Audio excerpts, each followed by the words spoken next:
I received a review copy of Living Forest from the distributor, so thanks to Coiled Spring. The spirits of spring, summer, autumn and winter compete to gather guardian animals by spending sunlight, or to grow trees which generate flowers and wind and water. I don't know how they... Oh, hang on. Don't forget to put out the fires started by the fire demon Onaibi, or otherwise you'll end up with fire spirits among your collection of guardian animals. And some of the guardian animals are baddies, but they can be counted by the ones that are goodies or something like that. Wait, let's start again. A push your luck deck builder that's full of pretty pictures of animals. That's the hook. I'm Adam Porter. I design games and I review games with a focus on their likely success as commercial products. Living Forest is a strategy game for 2 to 4 players from publisher Ludonaute and first-time designer Aske Christiansen.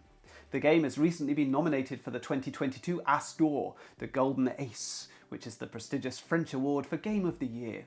In Living Forest, the goal of the game is to be the first to grow 12 trees, or to put out 12 fires, or to gather 12 flowers. You start the game with a deck of animal spirit cards, and the round starts with players revealing cards from their deck until they choose to stop, or they're forced to stop. Essentially, you're trying to build up a collection of matching symbols, each of which is a form of currency that's going to give you access to a different ability. Suns are used to purchase new cards to add to your deck, each with different costs and different symbols on them. Saplings allow you to purchase trees to add to your player board, and these give additional symbols which are always present regardless of your card draw, and if you complete rows, columns, or cover the corner icons, you gain yet more symbols or extra abilities. In general, on your turn you're allowed to carry out 2 different actions. The wind allows you to move around the central circular board, which is going to give you access to the action that you land on. In this way, you might be able to do the same action twice in your turn. For example, if your first action was the sun action and your second action was wind, well, you might now land on a sun space on the central board, allowing you to purchase a second card. The wind action might also allow you to steal a token off another player if you jump over them on the track. The flower symbol doesn't give you an action, but it counts towards the endgame goal of amassing 12 flowers in a single round. And the water action allows you to put out fires, but more about that later. So to reiterate, generally you have 2 actions per turn, but if when you're revealing cards you reveal 3 solitary creatures, you must stop drawing cards immediately and you lose one of your actions. Hence, there's a big push your luck aspect to the game. The punishing solitary creatures can be mitigated by adding gregarious creatures to your deck. Each of these will cancel out the negative effects of a single solitary creature. At the end of each round, fire is added to the central board, and the value of the fire is dependent on which cards were purchased from the display. So buying higher valued cards adds more punishing fire tokens to the board. Players can put out fires using water symbols on their turn, and doing so 12 times is one of the endgame goals. But any fire remaining at the end of a round is liable to burn the players if they don't have enough water to fight it. If your total for water isn't equal to the total showing on the fire tokens, you'll have to take fire demon cards and add them to your deck. These cards have no symbols on them and they're solitary creatures, so they can really mess up your future card draws.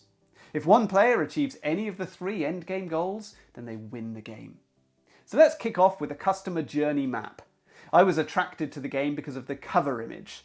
The name itself is very bland, but it does declare its intentions clearly. This is going to be one of those trendy right now, gorgeous nature-themed games, full of attractive art and targeted squarely at the new wave of hobby gamers, those who didn't cut their teeth on high fantasy role-playing games or epic sci-fi battles, but are looking for a light and breezy, wholesome experience which they can share with family and friends without scaring anybody away. From the box cover alone, I knew there was a strong chance my wife would love this game. For a game to be truly accessible, the onboarding process needs to be super smooth. And this wasn't my experience with Living Forest. The game has loads of bits, and it's not immediately obvious what's what. One of the downsides of picking another worldly theme. There was some construction involved to create the lovely token holders, and lots of sorting and organising required, not to mention a lot of table space. Honestly, setting everything up was a bit of a chore. Then we get into the rulebook. The rules aren't complex, but they are unintuitive. The game subverts a few of the mainstays of familiar deck building games, and as such, for an experienced gamer, there's a little bit of unlearning to be done before you can really grasp what's going on. The heavy use of thematic names is a barrier. Onaibi, the fire spirit, guardian animals, protective trees, sacred flowers, the fire Varan board, the circle of spirits. All of this is a little bit hard to digest on a first reading, and it doesn't help that the narrative is pretty nonsensical. The best thematic games integrate their settings such that the narrative justification for each action and item makes absolute sense and actually helps you to learn the game and recall the function of the individual components. This isn't the case in Living Forest. It feels like a slightly confused retheme pasted over a more traditional medieval deck builder, with suns in place of gold coins, trees in place of buildings, and flames in place of attacking marauders. And this highlights a dilemma for game makers. Should you stick to a clear, understandable, logical narrative which has been done a million times? Or should you break the mould and imagine a brand new evocative setting which might intrigue jaded gamers, but potentially obscures the player interface? Living Forest clearly took the latter path. My first play was with 2 players, and I was a little bit conflicted about the experience. My wife and I loved the artwork on the cards, and any weakness in the storytelling was more than made up for with atmosphere. The game does feel magical. Mechanically, I really enjoyed the push your luck deck building combo. It felt very similar to Quacks of Quedlinburg, which is one of my favourite games. You're constantly tempted to push your luck just that little bit more, and crucially, as in Quacks, if you go bust by drawing that 3rd solitary spirit, you're not out of the round, you simply have 1 action instead of 2. So far, so good. The negative impression came from the end game trigger. Now, I have a big personal distaste for race mechanics in strategic games. It always feels anticlimactic to me when a game ends suddenly, with one player taking an instant win. Okay, so you've amassed your 12th fire token. Well, does my beautiful arboretum of trees and my bountiful crop of sacred flowers count for nothing? I guess so. This is a criticism I've directed at other excellent games in the past, most recently in my review of Viticulture. I want my efforts to be noted, even if that means taking 2nd or 3rd place on the pedestal.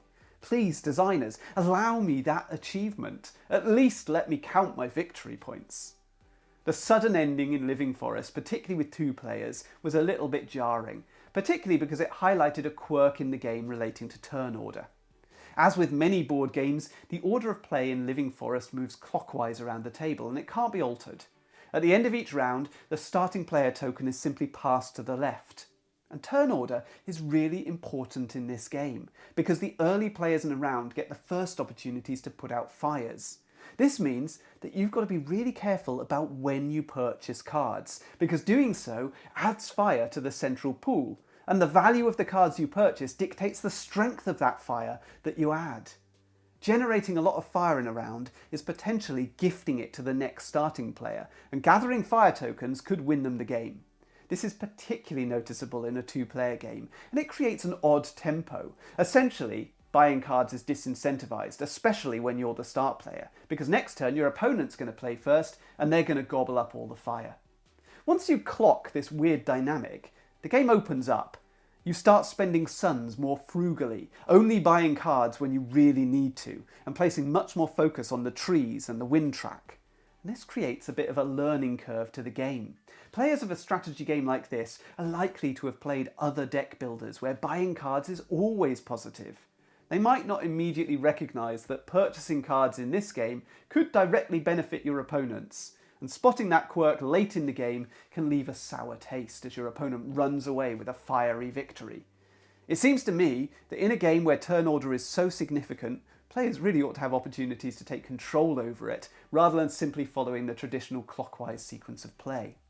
Fortunately, we had enough fun to warrant another play, and second time around was much more enjoyable. Subsequent games with a greater understanding of the dynamics at play were tighter, more competitive, and just more satisfying. I fear that some others are going to be put off after a single play though, especially if playing with 2 players only. With higher player counts, the game becomes more interactive. The turn order issue is obscured a bit, and players are far more likely to cross each other's paths on that circle of spirits, thereby allowing them to steal tokens from each other. This adds a whole layer of tactics and chaos to the game, which is absent in the 2-player version. So let's plot some pain points. Setup's a chore. Learning the game from the rulebook is tricky, and the endgame is anticlimactic. But the core of the gameplay is really entertaining. On my ladder engagement system, I rate a game between 0 and 3 in 5 different categories, and an overall score of 10 or above propels a game to the highest rung on the ladder and indicates a real favourite with me. For thematic immersion, Living Forest scores a 1. It's a confusing setting, but it's lifted by the evocative artwork. For interaction, it's a 2.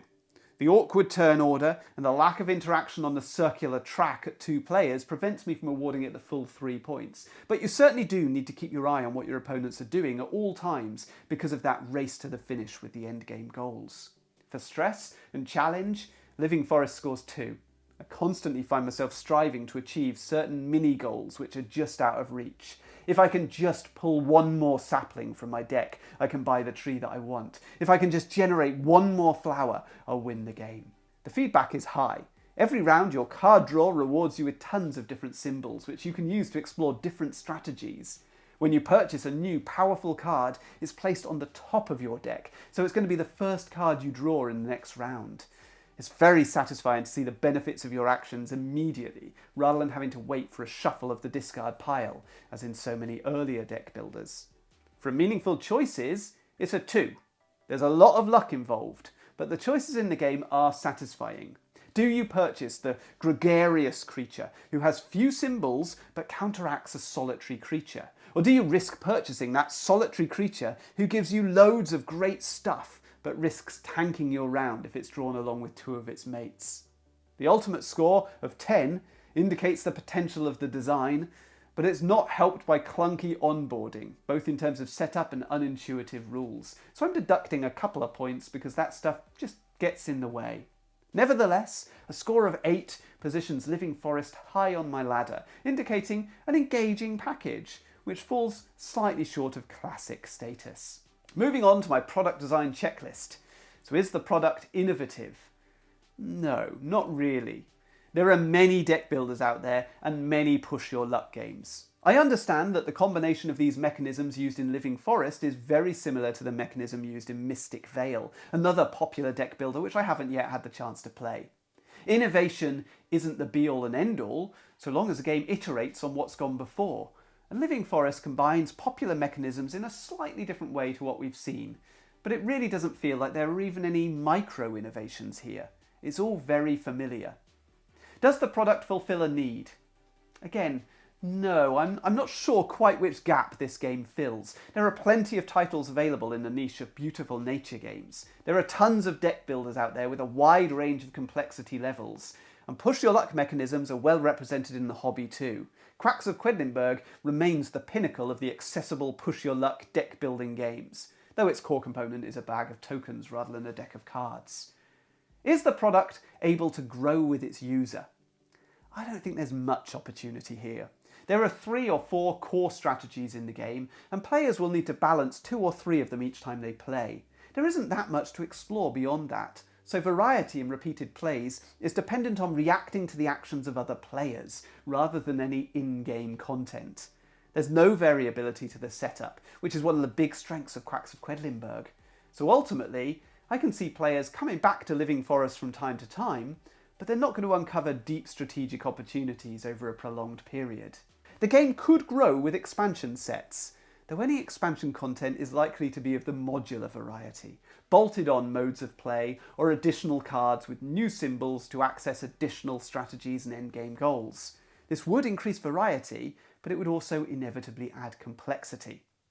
So let's chart Living Forest on my idea execution matrix. Massive sellers combine a brilliant core concept with outstanding execution, pushing them up into the red or orange part of the grid. Living Forest is a pretty good idea. It functions well as a game and I've had a lot of fun with it, but it doesn't stand out as particularly innovative and even the iterations are insubstantial. In terms of execution, I'm once again scoring it middle of the road. The animal art is the highlight, but much of the presentation is a block of dark green. The theming is a little bit confused, and the onboarding is clunky. The cover and title are pretty enough to catch your eye, but they aren't exceptional enough to be truly memorable. Overall, Living Forest is a very good game, but as a product, it struggles to stand out. It sits in the middle of the grid, hardly a failure, but it's not going to trouble Wingspan or Azul. However, if you're a Quacks fan looking for a pretty game and a subtle change of pace, this might be a really good option for you. If you enjoyed the review, please check out some of my others, hit like and subscribe to the channel, and I'll see you next time. All the best.